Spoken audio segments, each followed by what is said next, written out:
Story of a Tengu. This story may be found in the curious old Japanese book called Unjikun Sho.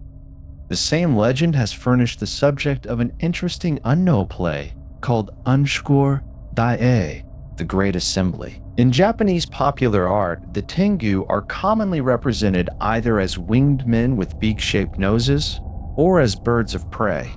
There are different kinds of Tengu, but all are supposed to be mountain-haunting spirits, capable of assuming many forms, and occasionally appearing as crows, vultures, or eagles. Buddhism appears to class the Tengu among the Marakayikas. In the days of the Emperor Go-Reizei, there was a holy priest living in the temple of Saito on the mountain called hiyei-zan, near Kyoto. One summer day, this good priest, after a visit to the city, was returning to his temple by way of Kita-no-oji when he saw some boys ill-treating a kite. They had caught the bird in a snare and were beating it with sticks.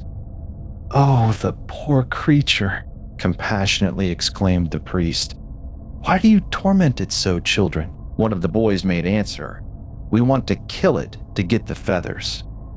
Moved by pity, the priest persuaded the boys to let him have the kite in exchange for a fan that he was carrying, and he set the bird free. It had not been seriously hurt and was able to fly away. Happy at having performed this Buddhist act of merit, the priest then resumed his walk. He had not proceeded very far when he saw a strange monk come out of a bamboo grove by the roadside and hasten towards him. The monk respectfully saluted him and said, "Sir, through your compassionate kindness, my life has been saved, and I now desire to express my gratitude in a fitting manner." Astonished at hearing himself thus addressed, the priest replied, "Really, I cannot remember to have ever seen you before.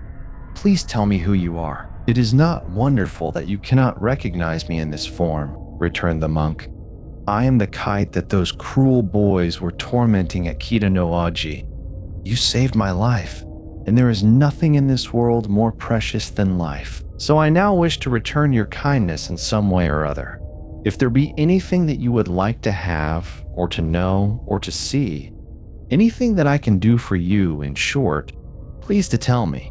For as I happen to possess, in a small degree, the 6 supernatural powers, I am able to gratify almost any wish that you can express." On hearing these words, the priest knew that he was speaking with a Tengu, and he frankly made answer, "My friend, I have long ceased to care for the things of this world. I am now 70 years of age. Neither fame nor pleasure has any attraction for me. I feel anxious only about my future birth, but as that is a matter in which no one can help me, it were useless to ask about it. Really, I can think of but one thing worth wishing for. It has been my lifelong regret that I was not in India in the time of the Lord Buddha, and could not attend the great assembly on the holy mountain Gridrakhuta. Never a day passes in which this regret does not come to me, in the hour of morning or of evening prayer. Ah, my friend, if it were possible to conquer time and space, like the Bodhisattvas, so that I could look upon that marvelous assembly, how happy should I be?" "Why," the Tengu exclaimed, "that pious wish of yours can easily be satisfied. I perfectly well remember the assembly on the Vulture Peak, and I can cause everything that happened there to reappear before you exactly as it occurred. It is our greatest delight to represent such holy matters. Come this way with me." And the priest suffered himself to be led to a place among pines on the slope of a hill. "Now," said the Tengu, "you have only to wait here for a while, with your eyes shut. Do not open them until you hear the voice of the Buddha preaching the law, then you can look. But when you see the appearance of the Buddha, you must not allow your devout feelings to influence you in any way. You must not bow down, nor pray, nor utter any such exclamation as, 'Even so, Lord,' or 'Thou Blessed One.' You must not speak at all. Should you make even the least sign of reverence, something very unfortunate might happen to me." The priest gladly promised to follow these injunctions, and the Tengu hurried away as if to prepare the spectacle. The day waned and passed, and the darkness came. But the old priest waited patiently beneath a tree, keeping his eyes closed. At last, a voice suddenly resounded above him, a wonderful voice, deep and clear like the pealing of a mighty bell, the voice of the Buddha Sakyamuni proclaiming the perfect way. Then the priest, opening his eyes in a great radiance, perceived that all things had been changed. The place was indeed the Vulture Peak, the holy Indian mountain Gridrakuta, and the time was the time of the Sutra of the Lotus of the Good Law. Now there were no pines about him, but strange shining trees made of the 7 precious substances, with foliage and fruit of gems, and the ground was covered with mandarava and manjushika flowers showered from heaven, and the night was filled with fragrance and splendor and the sweetness of the great voice. And in mid-air, shining as a moon above the world, the priest beheld the Blessed One seated upon the lion throne, with Samantabhadra at his right hand and Manjusri at his left, and before them assembled, immeasurably spreading into space like a flood of stars, the hosts of the Mahasattvas and the Bodhisattvas with their countless following, gods, demons,